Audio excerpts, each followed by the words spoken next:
Welcome to Spotlight on the Arts. I'm Patrick Christiano, your host, the publisher of TheaterLife.com, a website for theater buffs covering all things theater.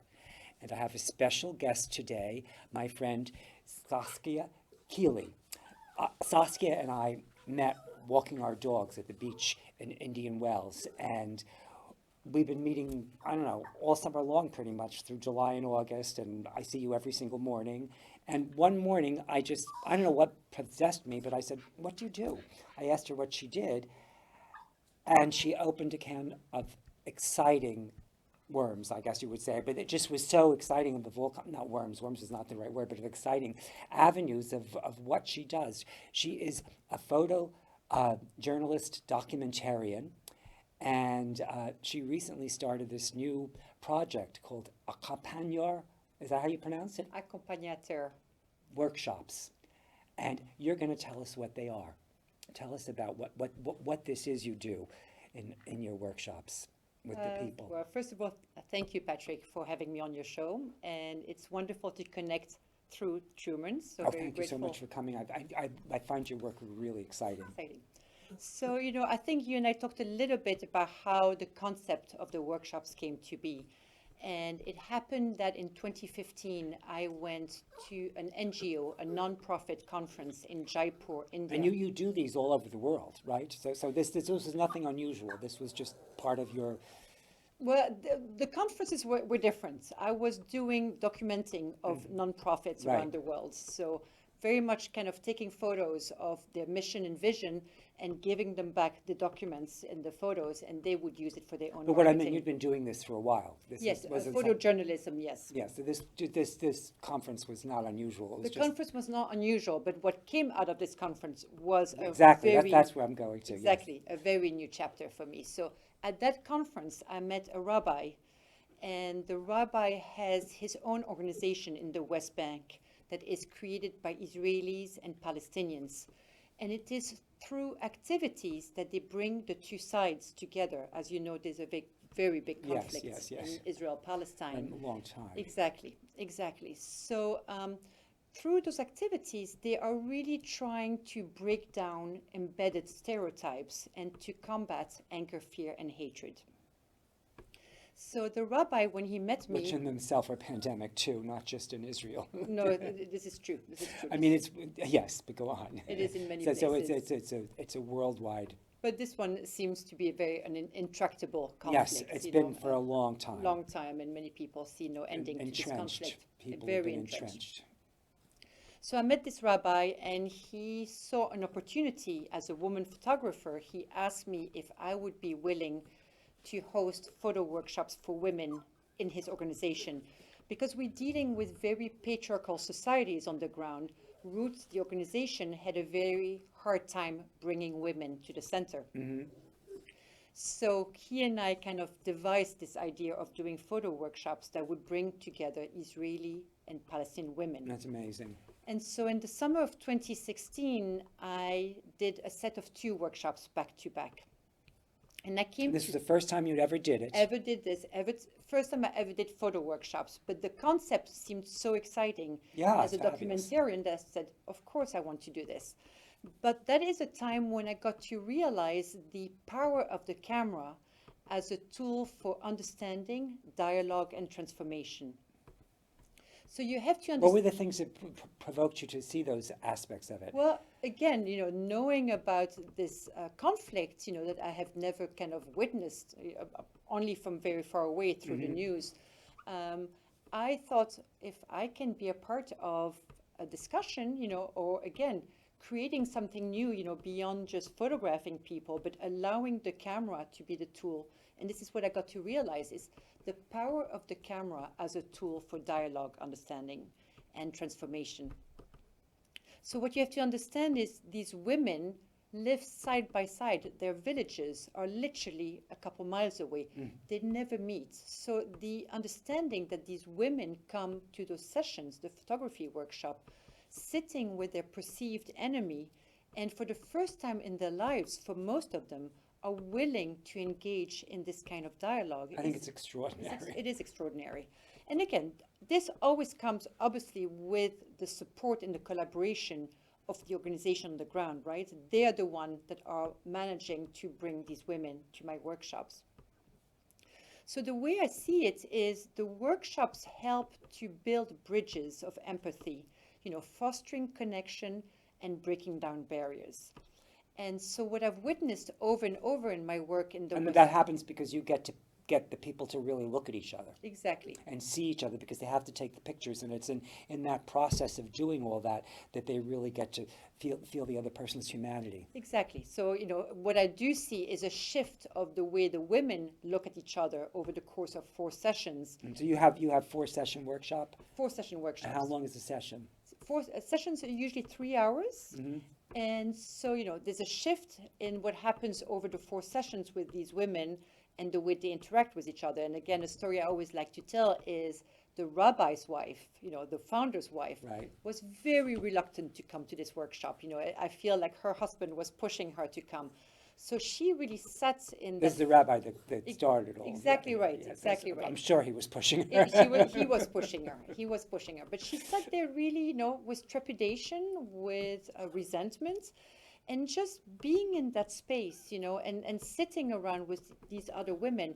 The camera allowed her to make that first step because she kind of was drawn to this young Palestinian woman who had beautiful eyes. And so kind of this longing, this urge to say, oh, I would like to photograph her eyes. Mm-hmm, And just that action led her to completely shift and transform for the rest of the workshop, being much more comfortable being in that space. And she lost her postured position that she came in with. Exactly. But if you want to go back to how the workshops happen, we try to have 4 sessions, and the sessions are 3 hours. They tend to be between 3 and 7 days between sessions, and the participants keep those high quality digital cameras that I'm loaning for the duration of the program. So we are working to understand how to use the camera during our time together, working on composition and lighting. But then the women keep the cameras. In this case, the women. Later on, we'll talk about other workshops. But you do this in every workshop you do. They all. So you did this project there, and you came back, and you if I remember correctly, you were only thinking, well, I'll go back every year and do that, and then it started kind of percolating in your mind on the power of what you had just done. And tell us what happened next. Well, I realized the power of the camera in this specific context. So And someone reached out to you? Exactly right. So what happened is I was kind of dedicated to go back once a year to the West Bank and keep on doing this work with this specific organization. But before you even went back, you got another project to do. Well, I was going back to documenting NGOs, but what happened is we had made a commitment that I would go back on a yearly basis back to the West Bank. So, and I have been, and I have been doing this. I've gone back 6 times. But what happened is when I came back, someone had heard about my work, and this gentleman is a founder of a nonprofit in Los Angeles called Pico Union Project, and he too works, in the U.S. with divided communities, poor neighborhood, lots of gang members, many Latinos, but also, kind of Muslim men and women. So trying to have, again, a sense of humanity within these dysfunctional. But this led you to another project that you did in Los Angeles. Exactly right. And tell us about what that was. So this gentleman contacted me and said, Saskia, if you can work with Israelis and Palestinians, you can come and work with me. And then he explained, what he as well is trying to do, bringing together a sense of community within divided. That was in Compton, California, was it? There was not in Compton, California. It was in Pico Union. Oh, Pico Union, which was a special place in California. It is a special place in Los Angeles. In Los Angeles, outside, but it's in California. It's in California. Yeah. It's a marginalized, it's a poor community. So I said, sure, I'll give this a go. And it really is, Patrick, in this workshop, sitting with these 4 very different groups of 4 different communities in this workshop, that I got to realize once again. In this case, it was in some ways easier because we all spoke English.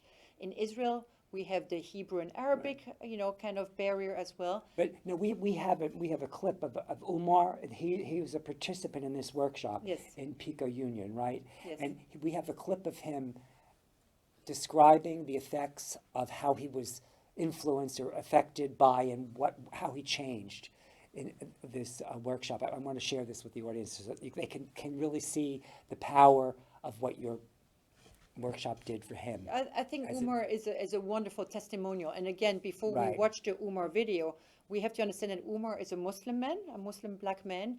And so for him, what was really important being in that group was to illustrate. He feels like not only being black, but being Muslim is again, kind of Right. twice being marginalized. Let's let him show us. Yes, for sure. But I still want to say that the photos in that short videos Yes. are all taken by Umar. So again, describing it and illustrating the Muslim community that he So lives there are a with. lot of photos in this little short minute and a half, and they're all taken by him. Is what we want to make you guys aware of, the audience. Thank you. So let's have it, John.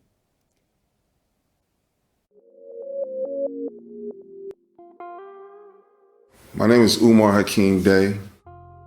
I'm a native of Compton, California, born and raised there. I just thought the idea of capturing our lives in essence, capturing those wrinkles in time and documenting it and sharing it with others so they could see how I could photograph my own story instead of having a photographer follow you around. They say that beauty is in the eye of the beholder, so it was amazing the photos that I captured. The picture go like 1,000 words. You never know what keyword triggers an emotion in that person, because a picture could either agitate and or inspire. And if it agitates you, hopefully you're gonna be inspired to do the right thing. In this project, we were given the opportunity to agitate and or inspire. If you have a camera in your hand, use it for justice. Use it for justice and to inspire people. Use it for good deeds. Use the camera, the photograph, to do something good.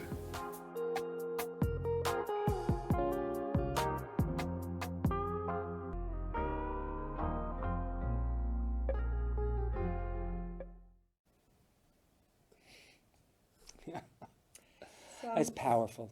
It is powerful. And again, I think what's really important is to acknowledge that in all workshops, whether it's in the West Bank, in divided, marginalized communities, or even in the workshop I'm going to be doing next week in Mexico City with incarcerated men and women. I'm so sorry, I forgot to mention you're going to Mexico City. What are the dates? Leaving first workshop on October 24th, finishing on November 4th. And you're going to be working with incarcerated men? Men and women. So I think what's so important in the workshops is the first step is to acknowledge the multiple stories that come with a person. So to move away from the single story, from the stereotype that comes with the participants. Right. And so very often people say to me, oh, we understand what you're doing. You are making unseen people being seen.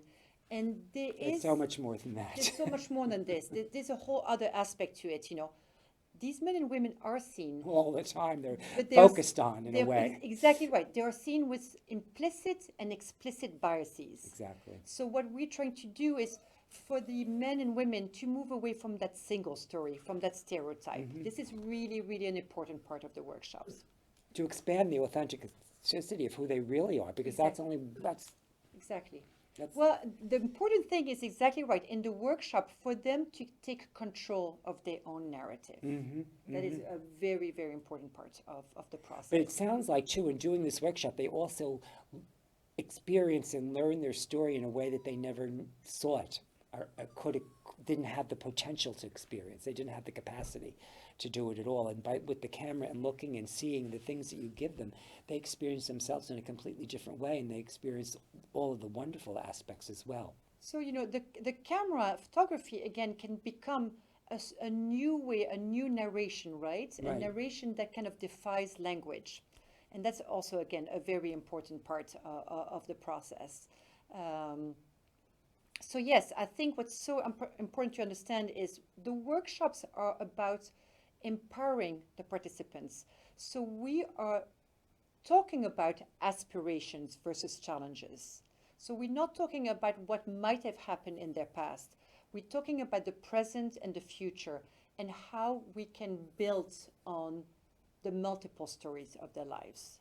So if a participant wants to dwell on the past and the trauma, we are here to support it.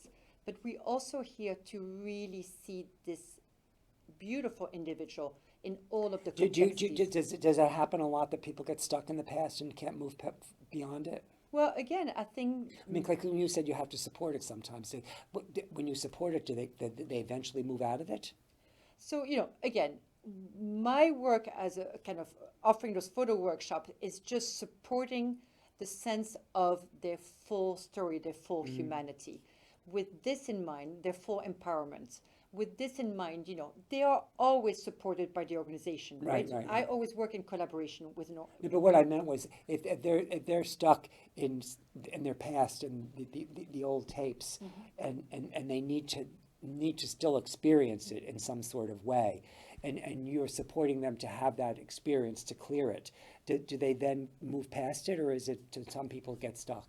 So I love what you're asking, because I think this is very related to the next video we might want to watch right now, is the understanding the workshop really allows these men and women to feel seen and heard and probably be more hopeful by the many aspects. So they can then move through all those. Then move forward. That's what I thought. So in a workshop, what we try to do is I explain that they keep the cameras for the duration of a program, photograph their communities, but we also work on themes and assignments. So for example, the one we're going to be watching right now, which is called Hope. And you went to Harlem to do this one. We went to Harlem with an organization called Emmaus House, a reentry program.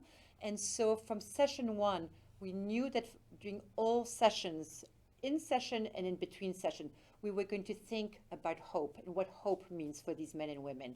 And what is so important is that at the end of a workshop, we have an exhibition of the work. So each participant chooses one image, in this case illustrating hope, writes a caption about it, and we open it to the public. So it's again having this individual story becoming a collective story from different participants, and this being open to more people to understand better the humanity of these men and women. So maybe we want to watch this short video, which are about 3 men and women in the Emmaus program in April that speak at the opening of the exhibition of what it meant for them to be in this program.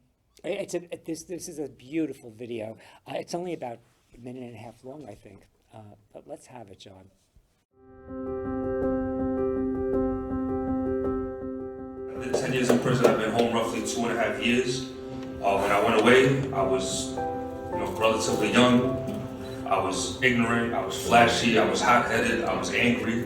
I realized that I really didn't have any hope for my future, even though I said I did, like my actions didn't equate to that. Step back and go, okay, wait, what does actually give me hope, So at the beginning of the class, when she said, what gives you hope? Create a picture or a photo that gives you hope. I was sitting there for a very long time contemplating, like, what really does give me hope, I realized that I didn't give myself enough credit for being a whole, entire human being, as far as like kind of living into my traumas, letting that be kind of my personality. And during the course of the workshop, I was able to see that, one, that I can claim that I am beautiful, and that I can also be part of a healing narrative presented around persons who have experienced the carceral system, homelessness, and I was treated as a contributor without any kind of bias around those experiences, and I just felt so welcome.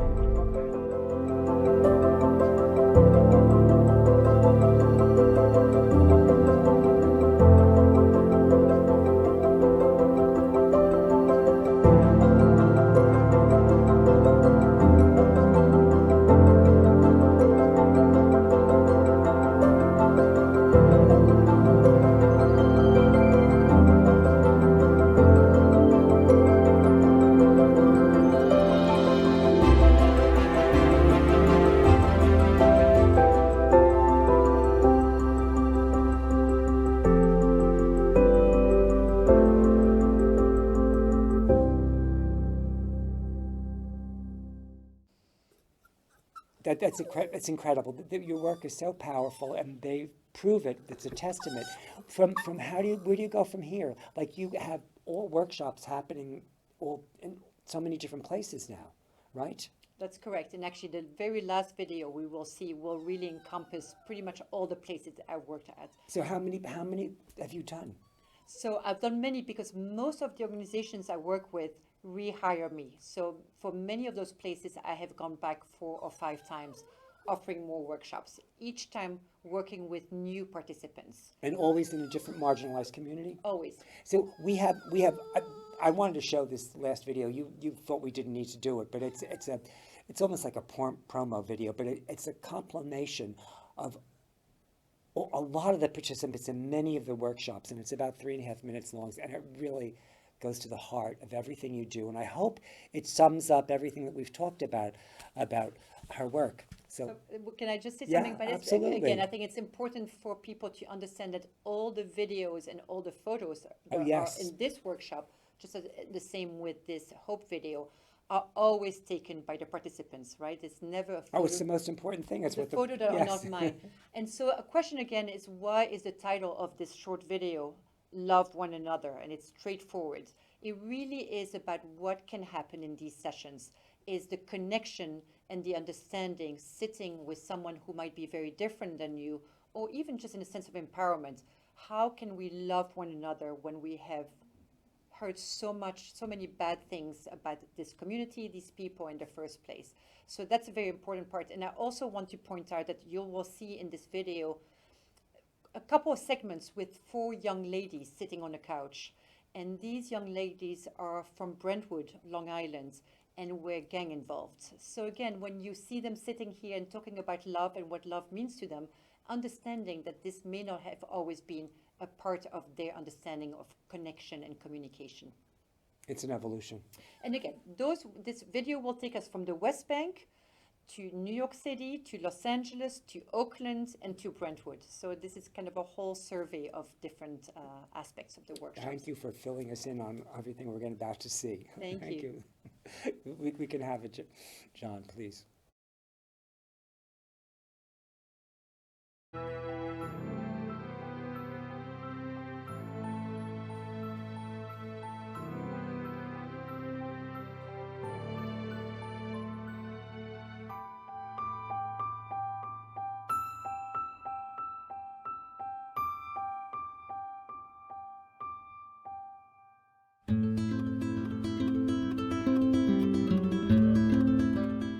Roots tries to transform enemies into partners and partners into friends.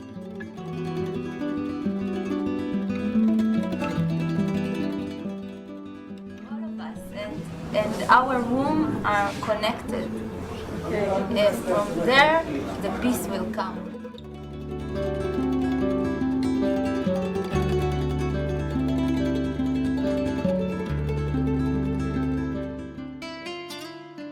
Loving someone doesn't always mean like sexual terms. No. Not always. It could mean like, hey, you look pretty today. Like, I love you.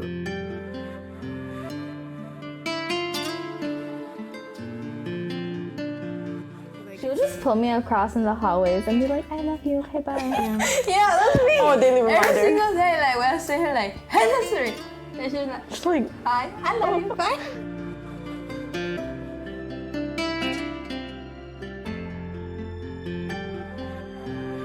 He became the protector. My protector indirectly, because protecting one of us is protecting all of us. Yeah.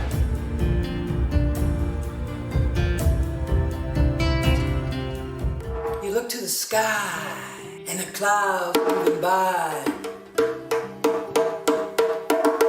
and you rise up and you say to yourself, what a wonderful world.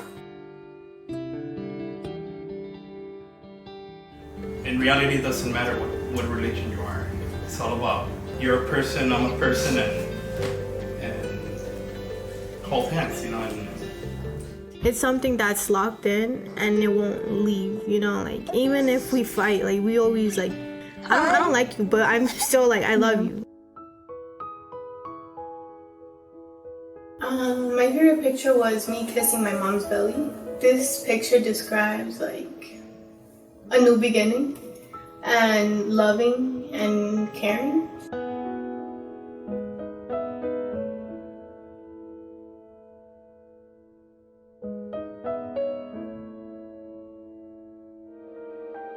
It's through the work of the camera, looking deeply at the creases in their face and the sparkle in their eyes as you try to take the best possible picture of them. And it becomes that much easier to develop real empathy and love. That's the beginning of a better future.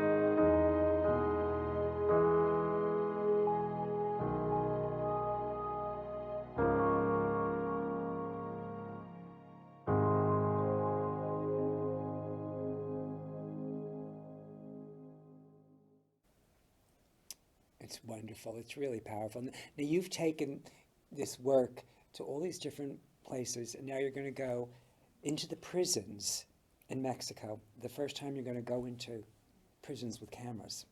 That's correct, Patrick. I'm very excited. In 1 week, I'm in Mexico City, beginning a very new project for me, which allows me to bring my 20 cameras inside of prisons.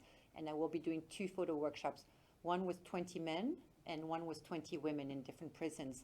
And the whole idea, I mean, I'm very lucky that I can bring the cameras in, but we will work for those 4 sessions around the trauma of their childhood, the neglect and violence that they experience that may have led them to make decisions that led them to be in prison. Again, having this understanding that, you know, what we perceive as criminals may have been really hurt themselves before that led them to have, you know, criminal activities.